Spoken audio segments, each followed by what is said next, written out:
هم عايزين يشككوا في البابوات بتوع الكنايس المصرية ويجيبوا ناس تانية ليها انتماءات ناحية الكنيسة الغربية اللي هي الكنيسة التبشيرية، عشان يبتدوا يعملوا فتن داخل الدول دي. المطلوب داخل مصر تقسيم دولة مصر يا جماعة، القاعدة الإرهابية ولا الإسلامية ولا مش عارفة إيه. قاعدين لك في قناة السويس دلوقتي، هم قاعدين في قناة السويس عشان يحاربوا المسلمين. ما عندكم تولع بجاز إسرائيل هي مولعة، ما تروحوا تحاربوا الكفار. لا، واللي حصل دوت حصل بعد فتح الحدود المصرية مع اليهود. ترد السيناريوهين أدى لاشتعال الخشب. الخشب لما ولع عمل دخان، الدخان عمل عملية اختناق، الناس وهي بتصلي دخل عليهم الدخان. لكن الناس كانت محروقة. طالع سويرس بيتكلم راجل هربان ومهرب فلوسه عشان عارف ان هو هيتسرق. هو عارف ان هو هيتسرق. ايه تعرف ايه عن المسيحيين بتوع مصر؟ تعرف ايه عنهم؟ انت عايش بره منعم معزز مكرم. انا عندي علامة استفهام، مين اللي قفل على الناس المسيحيين دول داخل الكنيسة؟ هيولعوا بقية الكنايس وبعد كده هتلاقوا القناصات والبابوات بتاعتكم بيموتوا، وبعد كده هيجيبوا لكم اللي هم بتوع الكنائس الكاثوليك او البروتستانتيه ويحطوهم هم طبيعي يغيروا الثالوث المسيحي داخل الكنائس المسلمين. مين اللي انقذ المسيحيين؟ الحمد لله كان واحد مسلم دخل الكنيسه وكان بيشيل وبيطلع في العيال. الرحمن الرحيم. السلام عليكم ورحمه الله وبركاته. الفيديو النهارده مهم، هو فيديو سياسي اجتماعي فيه كل حاجه. قبل ما ابتدي الفيديو بعزي اخواتنا المسيحيين في احداث كنيسة امبابة اللي حصلت من يومين. غير كده في كنيسة تاني النهاردة حصل فيها برضو حرائق، لكن مفيش خسائر في الارواح. السيناريو بتاع الكنايس ده هيتكرر في الفترة القادمة ديت كتير. ليه؟ لان مش بس المسيحيين، ده كمان هنلاقي المسلمين، بس المسيحيين على اساس هم اقلية داخل مصر والمراد بيه منهم السيطرة عليهم. هتلاقي كل الأحداث اللي هتحصل عن الكنايس هتلاقيها في منطقة الجيزة. الأنبا بوشوي الكنيسة بتاعته برضو النهاردة في الجيزة حصل فيها حريق. لكن أنا هتكلم أساسا عن الكنيسة اللي كان فيها نسبة حوالي 41 ضحية، وهتكلم عن الأسباب بكل صراحة وبكل وضوح، وهنناقش الجوانب بتاعة الحدث نفسه من الناحية السياسية ومن الناحية النفسية للمواطن المصري. طبعا الحادثة ديت حادثة مفتعلة. ليه؟ لأن الباب بتاع الكنيسة كان مقفول على الولاد وهم بيصلوا. كانت حادثة بشعة بكل المقاييس. طبعا في اتهامات للقنص اللي هو كان بيصلي بالولاد. لو شفتوا الفيديو بتاع الراجل، طبعا مش هقدر انزله لان ممكن يكون في اي تلكك من اليوتيوب ان هو يعمل لي مشكله بسبب الفيديو. لو دخلتوا هتلاقوا ليه فيديو موجود مع الاطفال وهم قبل الحدث، يعني دوت قبل الحدث ده هتلاقوا ليه فيديو مع الاطفال وهو بيلعبهم في الكنيسه. استحاله ان دوت هيضحي بالاطفال ديت علشان خاطر القداس اللي كانوا بيعملوه قربان او مش قربان. لكن هو في اللحظه اللي حصل فيها الحريق كان القنص دوت بيصلي بالولاد، يعني كان بيصلوا. احنا عارفين ان المسيحيين كل يوم حد ليهم قداس داخل الكنيسه وبيكونوا ملتزمين جدا، فبيبعتوا ولادهم. فيوم الحد ده يوم اجازه للمسيحيين، بيكون يوم مقدس. ممكن الولاد بيروحوا الكنيسه علشان بيمارسوا النشاطات دي، العاده بتاعت المسيحيين عندنا في مصر، ومنها بيتعلموا الدين بتاعهم. الفتره اللي فاتت شفنا هجوم على الكنيسه المصريه، الهجوم الفكري. يعني قبل كده في اتهامات ان الثالوث دخل الكنيسه متغير من بقاله كتير قوي، بقاله فتره طويله اللي فتحوا الايام دي، وحصل خلافات بين البابوات. تاني حاجه القنص دوت اتهموه ان هو اصلا ايه الهدف منه، ان هو هيصلي بالولاد ولا هيتنيه مستمر في الصلاه وفي دخان داخل عليهم وفي احداث غريبه.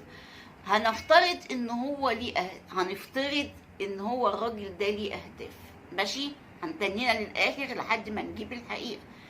القنص ده ليه اهداف ايه؟ الراجل مات، الراجل مات، ليه هدف ان هو يموت؟ ماشي، هو راجل انتحاري او راجل عمل قدم خدمة للارهاب او عمل او سوى زي ما بيتقال، او خان المسيحيين زي ما بيتقال دلوقتي، زي ما هيتقال بعد كده عن الكنائس المصرية ان فيها خيانة من الكهنة ومن الناس القائمين على إدارة الكنائس ديت، سواء البابوات أو سواء القنصات اللي هم بيقوموا بعملية تعليم الولاد أو الكلام ده كله. احنا عارفين من زمان إن الكنيسة المصرية هي الكنيسة الوحيدة اللي بتختلف عن العالم كله، إن هي رفضت البروستاتية ورفضت الكاثوليك وأصبحت كنيسة أرثوذكية. في عناصر تانية، لكن العنصر الرئيسي اللي داخل المجتمع بتاعي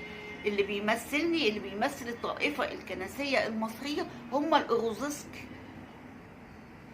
مش الطوائف التانية دي. الطوائف التانية دي لو جم مصر بيلاقوا العبادات بتاعتهم والحاجات دي كلها موجودة عادي، لكن الطائفة الكبرى هم أو الأقلية عندنا اللي ليهم صوت أو ليهم مطالب ممكن تكون خارجية، هم المسيحيين الأرثوذكس.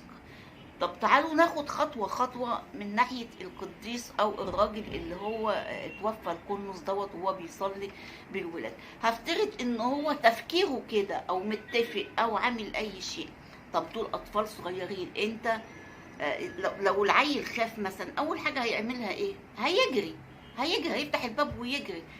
بلاش لو العيل، لو انت في مكان وحصل فيه اي حاجه، انفجار اي حاجه في مدرسه، هتجري، هيحصل اندفاع وهتجري من المكان، هتلحق تهرب منه نتيجه للاحداث اللي ممكن تعرضك للخطر، ومش هيهمك، مش هتفكر غير انك تنجو بنفسك بس.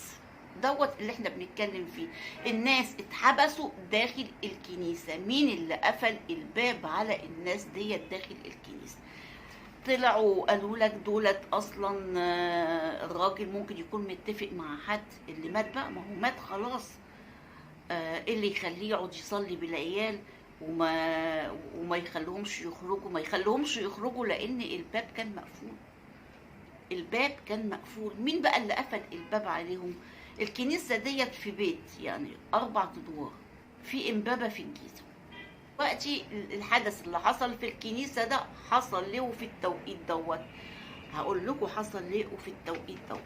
طبعا احنا عندنا الطائفة المسيحية بتاعتنا أرثوذكس هنا، وهم عايزين يشككوا في البابوات بتوع الكنايس المصرية ويجيبوا ناس تانية ليها انتماءات ناحية الكنيسة الغربية اللي هي الكنيسة التبشيرية، عشان يبتدوا يعملوا فتن داخل الدول دي. المطلوب داخل مصر تقسيم دولة مصر يا جماعة، تقسيم دولة مصر. احنا عندنا في داعش دلوقتي طالع لك تنظيم في داعش، تنظيم القاعدة ولا القاعدة الإرهابية ولا الإسلامية ولا مش عارفة ايه، قاعدين لك في قناة السويس دلوقتي. هم قاعدين في قناة السويس عشان يحاربوا المسلمين. ما عندكم تولع بجاز إسرائيل هي مولعة، ما تروحوا تحاربوا الكفار؟ لا. واللي حصل دوت حصل بعد فتح الحدود المصرية مع اليهود بيخشوا في العيد بتاعهم الاخير دوت، كانوا بيخشوا مصر كده بدون اي قيود كانه مواطن مصري. يمكن انا كمواطن مصري لو راح سينا ولا اي حد هيطلع ميتين اهلي من الامن المصري، لكن واحد يهودي ممكن يدخل الحدود بتاعتك المصريه من عند سينا. من بعدها على طول ظهرت العمليات الارهابيه للجيش المصري، ويقتلوا في الجيش المصري ويعملوا الجماعات الإرهابية الإسلامية. هل هم هيسيبوا إسرائيل ويروحوا يحاربوا في الزفت في المسلمين؟ ما احنا عايزين نتكلم كلام واقعي. الكنائس المصرية في تفكك فيها علشان يعملوا يبقى المسيحيين اللي بره، ما هم اللي ماسكين مناصب بقى زي سويرس كده، دولت ناس رأسماليين. احنا مش بنتكلم ان احنا عندنا الإسلام برضو داخل فيه الرأسمالية اللي هي بتتبع الغرب. ما هو الغرب بيكسر لك ليه رأسمالية داخل الدولة بتاعتك؟ علشان يطحن دينك ويطحنك ويطلع دينك ودين أهلك. هم بيعملوا كده. الناس الأبرياء اللي ماتوا دولت يعني طالع المعرس المعرس اللي طالع بيطبل برضه على القنوات بتاعتنا وبيتكلم. يعني بعيدا بقى نبعد كلمة المعرس ونقول ان القنوات الفضائية بتاعتنا المصرية طلع عمرو اديب وقال ان دول جماعات تبع الاخوان، ودي الذكرى بتاعت رابعة. انتوا خليتوا اخوان ولا خليتوا خرا؟ الله يخرب بيوتكم وبيت اللي جابوكوا وبيت اللي ركبوكوا على البلد، الله يخرب بيتكم. كلكم مهربين فلوسكم بره. اكبر فترة اتهربت فيها فلوس من مصر. مصر بتتقسم، مصر بتتقسم، وهم عينهم على الصعيد. الصعيد دي مصر الوسطى اللي هي في فيلم سيد الخواتم، اللي هو قال لك عايزين يوصلوا لكنوز الارض. كنوز الارض كلها في مصر الوسطى اللي هي المنطقة بتاعت الفراعنة، أسوان، أسيوط، الحتت دي. فهتلاقي الحرب دايما بتاعت الكنائس وحرائق الكنائس من أيام زفت الطين محمد أنور السادات بعد اتفاقية السلام، هتلاقيها كلها موجودة داخل منطقة الجيزة. مع احنا كنا لسه اطفال مع التوسع الافقي بتاعنا، وطبعا طلعنا وشفنا الاحداث من سنة 79 لحد دلوقتي، مش 79، من 73، من بعد نصر اكتوبر.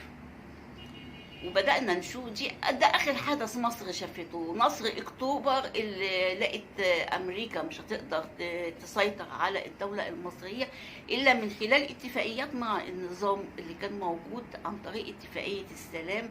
اتفاقية السلام اللي احنا خدنا تيران وسنافير بتنازل من السعودية. تيران وسنافير كانت مع مصر أيام السادات، ايام جمال عبد الناصر، وكان منع فيها الملاحة اليهودية خالص. وجت السعودية خدتها لانها كانت على الحدود او دخلت في التقسيمات بتاعتها، مش عارفة القصة ايه بالظبط بتاعتها، فدخلت في التقسيمات. المهم ان ملك السعودية بعد اتفاقية السلام لانه مش مطبع مع اسرائيل اضطر يديها لمصر مع وجود قوات امن حفظ السلام الدولي اللي كانت محطوطة هناك. حفظ السلام الدولي عشان الملاحة اليهودية. اتكلم عن قناة السويس دلوقتي، معلش انا اساسا الفيديو المفروض عن الكنيسة، بس انا لازم اوضح الصورة. قناة السويس دلوقتي الجماعات الإسلامية اللي هي بتاعة تنظيم القاعدة الإسلامية، يقولوا لك داعش، اللي هم موجودين هناك، اللي هم أصلا مرتزقة أجانب. طب دول ما ظهروش ليه من بدري؟ ما هي كانت سينا فاضية، كانت سينا فاضية. ليه ظاهرين دلوقتي؟ ظاهرين دلوقتي لأن إسرائيل في كارثة، وإسرائيل أمريكا عايزة تحميها عن طريق الحدود. ما تفتكروش دراسة المناخ ومش دراسة المناخ ديت حاجة عارضة كده، دي هنتكلم عليها الفيديو الجاي. لكن أهم جزء عندي أتكلم تقسيم مصر إزاي. تقسيم مصر عن طريق الكنائس. طب الكنائس في ترابط ما بين البابوات بتوع الكنايس والشعب المصري. في اي احداث بيقوموا قايلين للمسيحيين التزموا الهدوء، اي احداث حتى ارهاب، حتى لو كانت التهمه ملتصقه بالمسلمين. دخل واحد مسلم مواطن عادي في الكنيسه ديت بتاعه امبابه، وتم انقاذ الناس، لدرجه ان حصل له حادث في رجله اثناء عمليه الانقاذ. السبب اللي حصل هناك ان حصل انفجار. الاول طبعا دي تحقيقات النيابه. انا اصدق مين؟ تحقيقات النيابه طالعه تقول لي ان دوت كان ماس كهربائي في الاول. وزير الصحه بيقول لك لا يا جماعه، ده النور قطع وقاموا مشغلين مولد كهربائي. المولد دوت لما جت الكهرباء الاصليه عملت انفجار فيه. طب قالوا ان سبب الوفاه ان في اخشاب اتحرقت. ما هم مش هيحطوا طبعا المولد الكهربائي في الاوضه اللي فيها الولاد، ده هيحطوها في مكان تاني عشان هيعمل عمليه توليد للكنيسه كلها. يعني لما هينفجر المفروض هينفجر في مكان معزول، حتى لو حرق او حاجه. الانفجار ده ادى لاشتعال الخشب. هنفترض السيناريوهين. ادى لاشتعال الخشب لما ولع عمل دخان. الدخان عمل عملية اختناق، الناس وهي بتصلي دخل عليهم الدخان، لكن الناس كانت محروقة. يعني ما كانتش حاجة محروقة في الأوضة، ما كانش فيه اشتعال في الأوضة، الجثث لقوها محروقة. محروقة ازاي؟ هو في دخان بيحرق؟ هو في دخان بيحرق؟ في ناس قالوا بعيدا عن كل شيء، يعني توقعات ان دي تكون قنبلة اتحطت بقى، وهيقولوا ايه، اصل اللي حطوها اكيد تبع الجماعات الاسلامية، حد دخل، حد حطها، حد من الاخوان، عايزة اقول للناس مفيش حد من الاخوان دلوقتي داخل مصر. الاخوان كلهم هو حبسهم، واللي بيدافعوا عنهم كمان اتحبسوا، او اللي هم قالوا كلمه حق. وانا واحده من الناس قبل ما حد يتكلم اقول لكم على ابو دول على ابو دول، انا يهمني المواطن الغلبان، الاطفال الابرياء اللي ماتوا دول ذنبهم ايه؟ الشعب المصري كله متعاطف. فين بقى المسلمين اللي هم يعني جاحدين وعندهم غل وعايزين يقتلوا المسيحيين؟ فين هم؟ معظم اللي هم بيتكلموا عن الحالة النفسية ما بينهم وما بين المسيحيين داخل مصر دولت منحرفين أخلاقيا أصلا. تيجي تلاقي واحد لا مؤاخذة شاذ وبيعمل كل حاجة في الخفاء، ويجي يقول لك أصل الدين بيقول ما تهنيش المسيحي، أصل الدين مش عارفة إيه، أو أصل الدين مش عارفة إيه. لاحظوا حاجة يا جماعة، إن ربنا ذكر المسيحيين مع المسلمين بس، ما ذكرش اليهود، ما ذكرش اليهود في اي حاجة. احنا عندنا في الكتاب بتاعنا معترفين بالمسيحية وباليهودية، لكن كلام ربنا عندنا في الدين قال لنا احنا الكتب المقدسة واحدة ولها قدسية واحدة، لكن عندنا في الدين لما ذكر العالمين، العالم المسلم والعالم المسيحي. يعني العالم اليهودي عارف ان هو في طريقه للإبادة خالص، عشان كده عمال يلعب في الأديان كلها. هم يمكرون والله خير الماكرين، لكن الخطة الأساسية هي تقسيم مصر، الاستحواذ على الكنائس المصرية. مش هيقولوا لك دلوقتي، لا مش هيقولوا لك الإرهاب ولا الكلام ده كله، هيقولوا لك اللي هم داخل الكنائس دول لازم يتغيروا، والكويس لازم يموت ويجي حد وسخ، زي ما احنا بنشوف الخلق الوسخة على طول هي اللي في المناصب بتاعتنا. عملنا ايه بالتغيير الوزاري؟ شالوا قال له وجابوا شاهين، واحنا برضو مش نافعين، عشان الوساخة هنا. الوساخة يقول لك السمكة بتفسد من رأسها، ما تجيش تقطع ديل السمكة وتقول انا هحمي السمكة. السمكة بتفسد من رأسها، طالما راس السمكة باظت السمكة كلها باظت. وده اللي بيحصل عندنا، الراس بتاع الدولة بايظة مدمرة. طالع سويرس بيتكلم راجل هربان ومهرب فلوسه عشان عارف ان هو هيتسرق. ده في مهرجان الجونة لما كانوا بيساوموه على فلوس ومش فلوس هيدفعها، ما عملهوش وخد بعضه وهرب بره البلد ومهرب فلوسه وذهب قد كده من ممتلكات الشعب المصري، سواء مسلم او مسيحي. الاموال دي بتاعت الشعب، واتفاقيات فاسده واتفاقيات بنت 60 كلب بينهم، وهو طلع فلوسه عشان قاعد مع النظام وعارف اللي هيحصل له. طيب ده جاي بيتكلم بقى من بره دلوقتي، حميد ديار. اتفاقيتك ايه؟ ما تعرف ايه عن المسيحيين بتوع مصر؟ تعرف ايه عنهم؟ انت عايش بره منعم معزز مكرم، معاك فلوسك سواء حلال حرام مش همك، لكن البلد ليك اتفاقيات بره. فلوسك اللي هتموت مش هتاخد جنيه منها معاك، هتاخد كل اعمالك دي كلها. انتبهوا ان في فتن دينية داخل الاسلام وداخل المسيحية داخل مصر. تفتيت المسيحية مش هيجي الا بتغيير المسيحيين نفسهم اللي في الكنائس، القائمين على التعاليم المسيحية اللي احنا عارفينها. وهم شعروا ان الكنيسة التبشيرية مش هيتم نجاحها الا عن طريق بس الافكار عبر الكنيسة داخل العقول بتاعت المسيحيين. من الآخر بمساعدة النظام. أنا عندي علامة استفهام، مين اللي قفل على الناس المسيحيين دول داخل الكنيسة؟